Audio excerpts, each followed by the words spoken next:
where you kind of establish what the norms are around that data. You can train a model, and you use that model to actually make predictions on new data. Okay, so it's all about just learning from data. The reason why I think it's more called artificial intelligence is because even if you don't think about it, this is how the human brain works.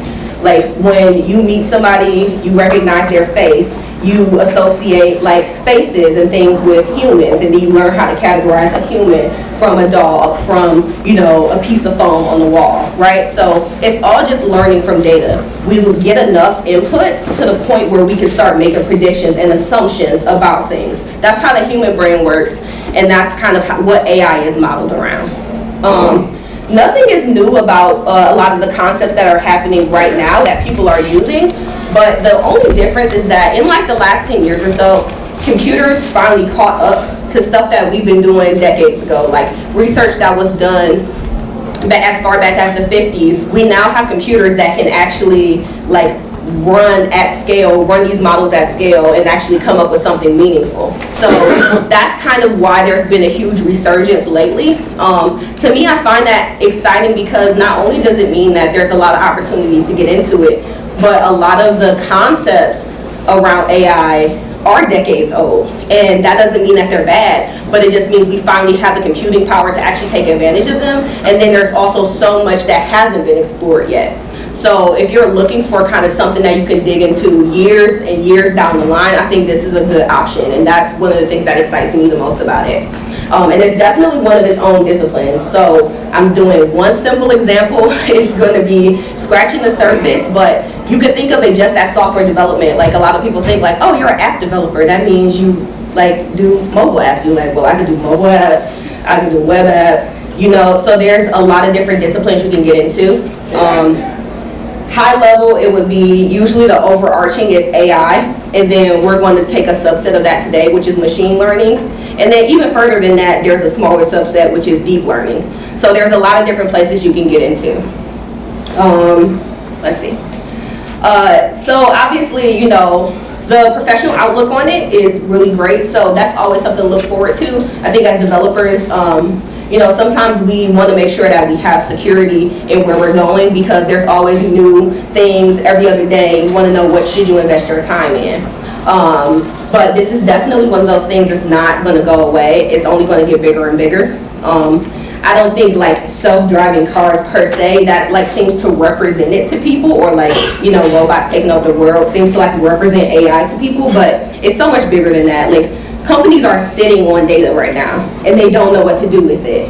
And not just companies, but organizations. Like, for example, I am a part of the National Society of Black Engineers, and I know that for their summer engineering program, they're tracking students. They're trying to figure out how do we make sure that they can be successful, and that's just data, right, that they could learn from. So it's not just a corporate thing. If you have a community-based problem you want to solve, if you have a nonprofit or organizational problem that you want to solve, there's a lot of opportunity there. I feel like some people don't necessarily want to, you don't want to put your hands on bad work, but there's a lot to be done, and it's going to touch all different types of industries.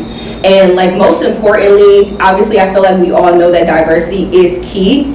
It's not just important that the developers are diverse and that people who are working on the problems are diverse. It's important that the data sets are diverse, because essentially all the training is being done from the data. So if your data set's not diverse, prime example, have people seen the example like not that long ago where Google was misrepresenting black faces in Google search?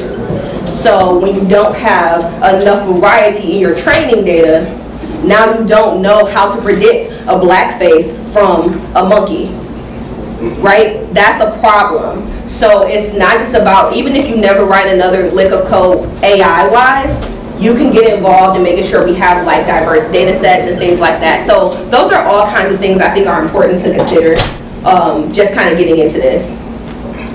So what I want to focus on today is, again, taking it from the developer perspective. How do you get started with AI? So one of the main differences, or I guess things that you want to kind of figure out in the beginning, is what is the difference between an AI project and a traditional like software development project? The workflow is a little bit different. So this is the workflow that you typically go through. So you have your data, you prepare your data. all of these can get so deep, but we're going to scratch the surface of like 4 of these bullet points today. So you want to find and collect a good amount of data, prepare that data, make sure you know what information you want to extract and what information you want to predict, and then you want to optimize. So ultimately, you try to optimize your models. Deploying is usually basically just using your model, right? So I can have an application, Google, YouTube is a good example, right? I go and I watch a bunch of videos, and then they're constantly learning from me. So then they start to recommend other things from me based on my previous history, based on my previous data, right? So it's a cycle. You get a model, you deploy it, but you continue to optimize it, you continue to learn from it, and then, you know, once you get really fancy, you take that model and you're constantly training data back into the system and redeploying it out. So that's like the high level. So I am going to switch to my computer now. Is that a cue where somebody like switches the screen? Yay! Okay. Make this bigger. Do I need to make it bigger? Is this fine? Please bigger. Bigger? Okay. Please. One more? One more. Yeah. Is good? Yeah. It's whatever y'all need. Okay. So here's what I did. This is what I did. I created the repo, obviously. Everybody has a repo. So let me just tell you really quickly how this repo runs, just in case I run out of time or anything, you guys have the resources. So first of all, I plan on putting more examples in this repo, so it's just generally crawl, walk, run. So other types of things that I'm looking to share and build content around, I want to put like different examples of these. Like for example, how to run a microservice, or you know, things like that. So I plan to have lots of other examples here. So in the AI folder, there's the crawl, walk, run document, and then there's also resources. So you will be able to like kind of go through here. If you hit this crawl, walk, run page, this is where you'll find the example file that we're going to go through. And you can, this is literally the same file I'm about to go through with you guys. And then furthermore, I have a resources page as well, and I'll be building this out to just give you guys an idea of how to keep going after this talk's over if you're interested. All right, so let's get into this. So the core blocks that I thought were important, I tried to include those here. This document is like, if you've never done any Python or anything before, this is basically like a document with, but also has live running code examples in it. And the way it works is all of your different code blocks can all work together. As long as you run the previous blocks before it in order, then you'll get output at each point. So there's already working code here for you guys to start with. So now I'm going to go into some concepts. So first and foremost, what we're talking about today is called supervised learning. So with supervised learning, you essentially just like, you create a model that can accept some inputs and then predict something. So I can train a model, and then I can give it some new data, and I can ask it to give me a prediction on that new data. This is what we call supervised learning. So that's what we're focusing on today. So there's a few important parts of your AI project. You have your labels, and that's basically the data that you're predicting. So a prime example is this email spam or is it not spam? That's a label, okay? Other examples, price of a house, picture of, is what kind of flower is in this picture. So it doesn't have to be like predetermined labels. And then you have what we call the features. So features, to me, I think of this as, this is the properties of your data. So for an email, what kind of properties can I have in my email? I can have a title. I can have, you know, the body of the email. I can even have key phrases like, what's one weird trick? Like, you know, you already know if it says like one weird trick or bride, like mail order brides, it's probably spam. So it's essentially the important parts of the data that help us determine how we label it, okay? So one thing I do think is nice about AI is the thought process of it is a little counter to software development, but it goes along with like our natural thought process. So if you like go with that, it should be pretty easy to kind of get acclimated to it. And then we have our examples. So examples are data, right? we have two types of data. We have labeled data and unlabeled data. The purpose of the labeled data is that this is the data that you're using to train your model. One of the hardest, most overrated parts of AI is that you have to have, most times you have to have labeled data. And there's there's people, like whole companies that just manually go through and label your data and like properly format it in a CSV so it can be fed in to actually train. So there's a lot that goes here, but this is a simple example. So if I'm doing, if I want to know what the median house value is, I can get a bunch of examples of median house value. These are all like examples of that were specifically taken from like a 1990 US Census, I think. And these are labeled data. So this is my training data. This is what I can give my model so that we can actually create something to predict from. And then we have our unlabeled data. This is the new data, right? So this is what I want to feed to my model, and my model should be able to tell me, in this case, my model should be able to tell me what's the median house value. And then lastly, I'm just going to talk about models, and then we got more stuff. So the model itself is basically just the relationship between features and labels. So again, the idea of the model is I can learn from this pattern in the data that most likely your house costs this much if you give me certain parameters to make a decision from. So that's what our model actually is. So we have to train our models, and there's another fancy term, people just say inference, but an inference is just a prediction. So that's the act of me actually using my model. So we're going to focus on one particular model today, which is called the regression model. As I start pulling out the graphs, the middle school, high school, college math might start coming back. Not trying to like freak nobody out. So I do firmly believe that you don't have to like do a deep dive on math to get started or be effective or do a lot of good work in AI. But some people actually do find this to be helpful because most of us have at least seen it before. We've seen a line before, right? So we're going to do the basic like line equation for a line. So with regression, these are two different types. You have regression, you have classification. Regression is predicting continuous values, a range of values where there's no specific discrete set of outputs. So think about like a value of a house. It could be 21,000, 22,000, 23,000. It could be point dot dot dot dot dot, whatever the case may be. I can never just come up with an explicit list of all the values. That would be an example of continuous values. Now on the other hand, you have classification. Classification is discrete values. So I think some people probably seen this. It's like a meme. Hot dog, not hot dog. That's a discrete value, right? Or is an email spam or not spam? You can also have like a long list of things. For example, is it a dog, a cat, a hamster? Or if I'm predicting, looking at images and trying to determine flowers, lilac, is a lilac a flower? Tulip is a flower, and a rose is a flower. So you can have like, list of flowers and things like that. So that's classification. All right, so now how do we like put these things into practice? So this is an example of cricket chirps per minute. So the idea is just that we can see from plotting this data that roughly speaking, there is some kind of line here that can help us give a best guess. We might not be completely accurate on every single thing, but as long as we're close enough, usually we will be fine with that. So the idea here is, if I know how many cricket chirps I hear in a minute, I can give a guess of what the temperature is outside. That's what this is kind of leading towards.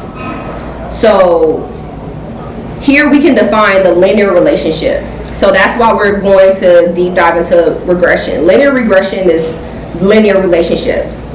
So this is just one example of a line. It may or may not be the most fit line, and obviously it doesn't hit all of the points, but it is a line that defines a relationship between these things. A few things you might remember from back in the day or from yesterday, depending on how long it's been for you. Here is our y-axis, this is x. So y is the thing we're going to be trying to predict. So now we get all the fancy labeling that we get from AI. We have this is just the prediction. This is the label I'm trying to predict. So in my example earlier, y prime was, let me see, so here, y prime was just the median household. So that's the thing you want to predict. You have weights and biases, which we won't really get too much into today, which are just basically how it's more of a tuning feature to make your line more fit. And then X is all your features. So for the example we're going to do today, we're going to do this housing example. So here's the idea. And if you are following, like I said, this notebook, you'll be able to run your code the same way I am, and you can make a copy of this by just going to File and then just like save a copy. And there's also instructions for saving a copy in the repo. So with the housing example, the idea is based on this data from US Census from 1990, how can we determine, I think, the median house value based on one of these inputs. So we're going to do data, train, predict, and that's probably all we're going to really have time for. All right, so here's the first part. And I just want to say that, like, this code is like standard default, like, tutorial guides from Google and TensorFlow. So I do not ever pretty much come up with this stuff off the top of my head at this point. I'm not there yet, but you get used to it. I mean, we're all developers at the end of the day. If y'all know y'all don't know all the libraries and all the frameworks and all the APIs, you know how to figure out what you need to do, and then you know when to deep dive when you need to, right? So that's kind of where we're going today. This is some good starter point code that you can then take and put some more examples into, and then you can actually beef it up. And the guide that this is based off of, I'll share that with you all as well. So first thing we're doing here is just doing some imports. So if you're not familiar with Python or data science at all, there's plenty of good libraries for processing data. That's one of the main reasons why Python is so popular for it. Like, people were using it for data science, and then people made libraries for data science, and now we just, like, it's a cycle. So the ecosystem is really, really, really good for Python if you want to do anything data related. So these are just some standard imports. But right here is a key piece of code. That's our first piece of code. This is going to be importing our data. So you can easily import from like a CSV file or something like that. And I'm sure this, the PD here, you can import other types of data as well. But we're reading in a CSV. And just so you know, this data set is available. There's a lot of data sets available. This is a Google data set. So the way I do this is I just run this block and just make sure I keep running my blocks as I go. Some of these will actually have output. So this is just loading up. But the next step is we actually want to randomize our data. The reason why I'm randomizing is because this is better for optimization. I'm not going into optimization, but if you want to talk to me about why I'm doing this, gradient descent, and if you don't know what gradient descent is, that's okay.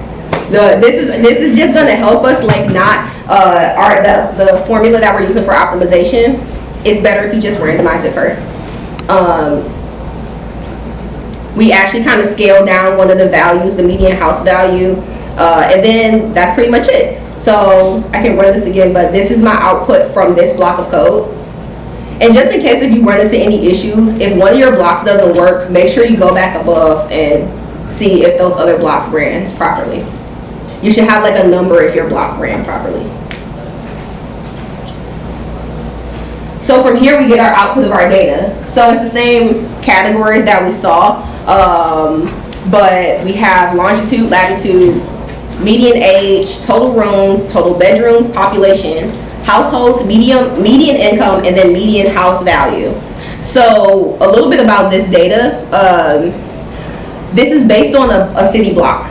So the weird number of bedrooms, like 642 bedrooms, we're predicting based on a city block. So for this city block, there was 642 bedrooms, 2,663 total rooms. there were 1,367 people. Our goal is actually to base this on just one of the columns. So the column that we have for the example is just total rooms. Now we can base this on all of the columns, some of the columns, but the simplest way to get started is just choosing total rooms. That's probably a pretty good indicator, roughly speaking. So here is where I actually define my features. So when I feed my data in, I have to say, these are the columns that are important for training the data, right? And here we actually define this as like a numeric column. This is some TensorFlow. I'm not going to deep dive, but we're grabbing a column, we're defining it as a numeric column, and that one is the one that's called total rooms. So that would be this column here. So we're going to use total rooms as our input or our X, and then we're going to try to get an output for the median house value. All right, I ran the block. Yeah. Okay. So now we define our target, and our target is just, well, do we want to predict? So here are our features, total rooms. What we want to predict is the median house value. That's that column, right? So now, let me see, do I need to run this one? And then do this. Okay. Now the fun stuff. This is the thing that you just like, you can copy and paste it and don't be ashamed about that. Like, don't be ashamed about that at all, okay? So me, I actually was a math nerd, so I was really excited when I found out that it was like linear algebra and calculus in the background. So if that excites you, you know, we nerds together. But it's okay if you don't know what this is. Basically, gradient descent, there are a lot of established practices for certain types of problems you want to solve. So we know that this is a good optimizer for this problem. Google told me that, and TensorFlow documents told me that, and like 1,000 Medium articles will also tell you that. So you don't have to figure that out on your own. And the more you get used to it, the more you learn the patterns and kind of see which things apply to what cases. So we're trying to optimize our training.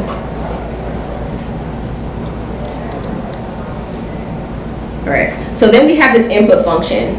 The input function has like all the important information about our data, and we're going to use this input function and use that to train our model. So it has things like, it includes things like our features. Oh no, what? Does anybody get annoyed by the dictionary thing always popping up on their computer? Okay, it's not just me. All right, so our input function has features, it has the targets, and it also takes into account something called batch size. So that's just like, how many batches do you want to pass? This set of data is like 17,000 rows. It's obviously abbreviated, but this is like 17,000 rows. So we could break it up into chunks if we want to. But in data, in like AI, 17,000 rows is not a lot. So what else is important here? I think those are the main things. So this is a good function that you can kind of like take and adapt.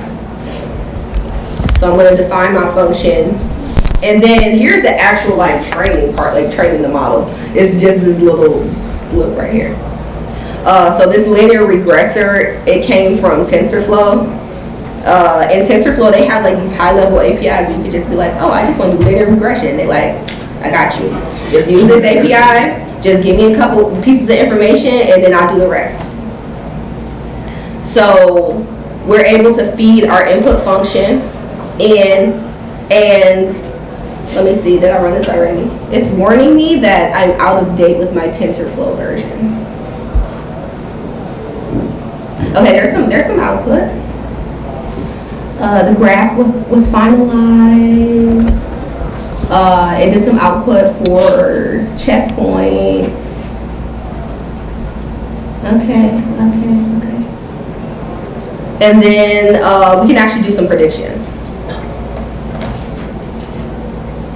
So this is also coming from the linear regressor. We call .predict. We throw in our info, and yeah, we can make a prediction on a particular piece of data. One thing I don't Let me see, how much? Oh, okay, I got 3 minutes. Okay, so I know this is like real fast, and I tried to at least give you guys a structure here to start with. This document, you guys can like make a copy of it and go for it. But the next step would be trying to figure out like how far off your predictions are. So that's what we call, like, in this case we're doing mean squared error. Again, if you don't know math, that's okay. But mean squared error is one good way to figure out for this line how far off is any particular guess. So my kind of like overarching things before we get into a few minutes of questions. This is clearly just scratching the surface. Like, you don't have to know everything about math. You can like maybe assume that the people who came before you know a bit more about calculus or whatever the case may be, and you don't have to deep dive there. You can focus on just solving the problems if that's what you're excited about. I would definitely say that people are still figuring this out.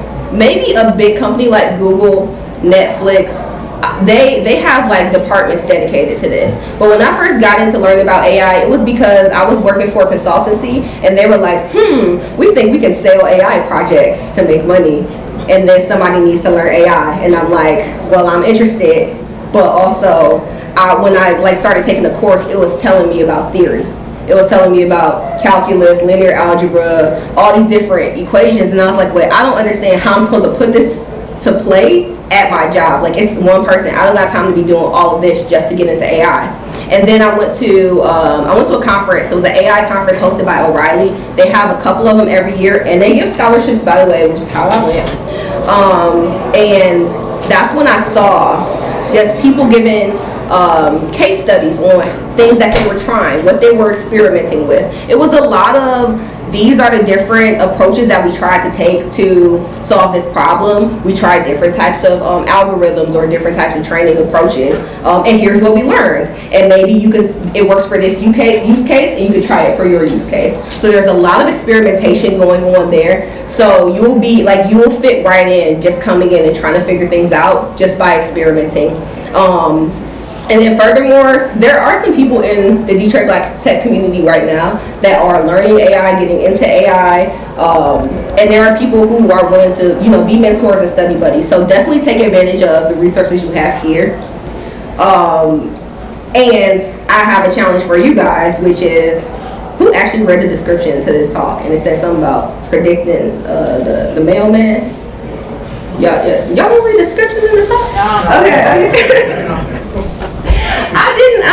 I didn't choose to go with the mail carrier, but I thought that after you've gone through this guide, that would be a good first step for you to try out. Think about how will you shape this problem?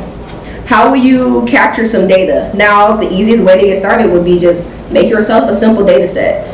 But in real life, somebody would have to either sit outside and like track the mailman every day, or you get real fancy with it. You use like a camera, do object detection. Like, this is an example where you can make it as simple or as robust as possible. You can start with the core concepts and kind of build it out. So I'll leave that up to you guys. I will be keeping that repo up to date as well, just so you know. So if you see anything, just submit an issue on GitHub, please, because I'm really trying to get my skills up and just like give more information, posting blogs and things like that. So if this format is helpful or you think it's a way that I can like modify it, definitely let me know.